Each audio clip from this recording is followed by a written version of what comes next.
গণতন্ত্র হত্যা, লাগামহীন সন্ত্রাস, লুট, তোল্লাবাজি বন্ধ করতে ও আইনের শাসন প্রতিষ্ঠার লড়াই শক্তিশালী করতে এবং গ্রাম উন্নয়নের স্বার্থে আগামী 8 আগস্ট ত্রিস্তর পঞ্চায়েত নির্বাচনে সিপাহীজলা জেলা পরিষদের 8 নং আসনে বামফ্রন্ট মনোনীত প্রার্থীকে জয়যুক্ত করার লক্ষ্যে পশ্চিম দুর্লভনারায়ণ এলাকায় প্রার্থীকে নিয়ে প্রত্যেক বাড়ি বাড়ি ডোর টু ডোর জনসম্পর্ক অভিযান ও ভোট প্রচার মিছিল করেন সিপিএম কর্মী সমর্থকরা। এদিনের এই মিছিল ও ভোট প্রচারে সিপিএম কর্মী সমর্থকদের উপস্থিতি ছিল লক্ষণীয়।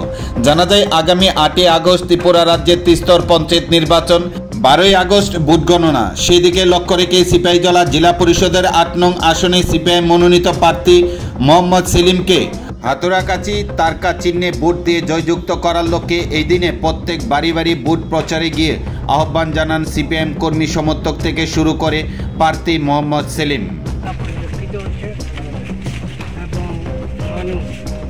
জেলা পরিষদ নির্বাচনে আমাদের প্রার্থীকে বিপুল ভোটে জয়যুক্ত করার সেইভাবে প্রতিজ্ঞাবদ্ধ হচ্ছেন। তারা সেভাবে